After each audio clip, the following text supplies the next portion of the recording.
ایک گھنے جنگل میں ایک طاقتور شیر رہتا تھا۔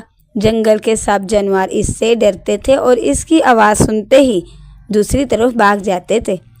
شیر ہمیشہ سوچتا تھا کہ جنگل میں صرف طاقت ہی سب سے بڑی چیز ہے، طاقتور ہی بادشاہ ہوتا ہے اور کمزور ہمیشہ ڈرتا ہے۔ ایک دن شیر شکار کے لیے جنگل میں نکلا۔ اسے بہت زیادہ بھوک لگی ہوئی تھی۔ کچھ دیر چلنے کے بعد اس نے ایک گائے کے چھوٹے سے بچے کو دیکھا۔ وہ بچہ ایک چٹان کے کنارے پہ کھڑا تھا۔ نیچے گہری کھائی تھی۔ اگر وہ ایک قدم بھی آگے بڑھاتا تو نیچے گر کر مر جاتا۔ شیر نے زور سے دہاڑ کر کہا، اے گائے کے بچے، تم مجھے دیکھ کے بھاگ کیوں نہیں رہے؟ کیا تمہیں میری طاقت کا خوف نہیں ہے؟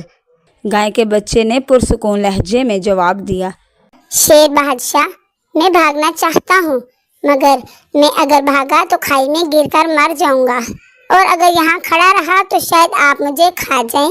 دونوں طرح سے مجھے خطرہ ہے، مگر میں چاہتا ہوں کہ میری موت ہو تو کسی کے کام آئے۔ شیر اس بچے کی بات سن کر حیران رہ گیا۔ یہ کیا کہہ رہے ہو تم؟ شیر نے حیرانگی سے پوچھا۔ بچے نے جواب دیا، اگر آپ مجھے کھا لیں تو میری زندگی کسی کے پیٹ بھرنے کے کام تو آ جائے گی نا، لیکن اگر میں خوف کے ہاتھوں جان دے دوں تو میری موت کا کوئی بھی فائدہ نہیں ہوگا۔ شیر خاموش ہو گیا۔ یہ پہلی بار تھا کہ کسی کمزور جانور نے اس سے خوف کے بجائے عقل اور ہمت کے ساتھ بات کی تھی۔ گائے کا بچہ آگے بولا، اے شیر بادشاہ، طاقت اللہ کی امانت ہے، اور امانت کا استعمال انصاف سے ہوتا ہے، ظلم سے نہیں۔ جو کمزور ہو اسے مارنا بہادری نہیں ہے، بلکہ کمزور کی حفاظت کرنا ہی اصل بہادری ہے۔ شیر نے ایک لمبی سانس لی اور آسمان کی طرف دیکھا۔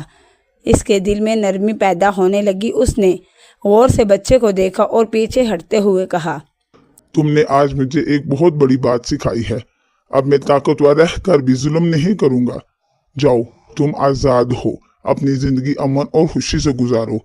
بچے کی آنکھوں میں شکر گزاری آ گئی۔ وہ آہستہ آہستہ وہاں سے دور ہو گیا۔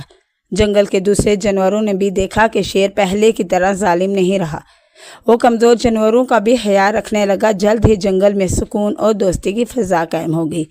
اصل طاقت وہ نہیں جو دوسروں کو ڈرائے، بلکہ وہ ہے جو دوسروں کو تحفظ دے۔ ڈیئر ناظرین، اگر کہانی ذرا بھی اچھی لگی ہو تو ویڈیو کو لائک کرنا، کامنٹ کرنا ہرگز مت بھولیے گا۔ میرے چینل کو سبسکرائب بھی کر دیجیے گا۔ اللہ نگہبان۔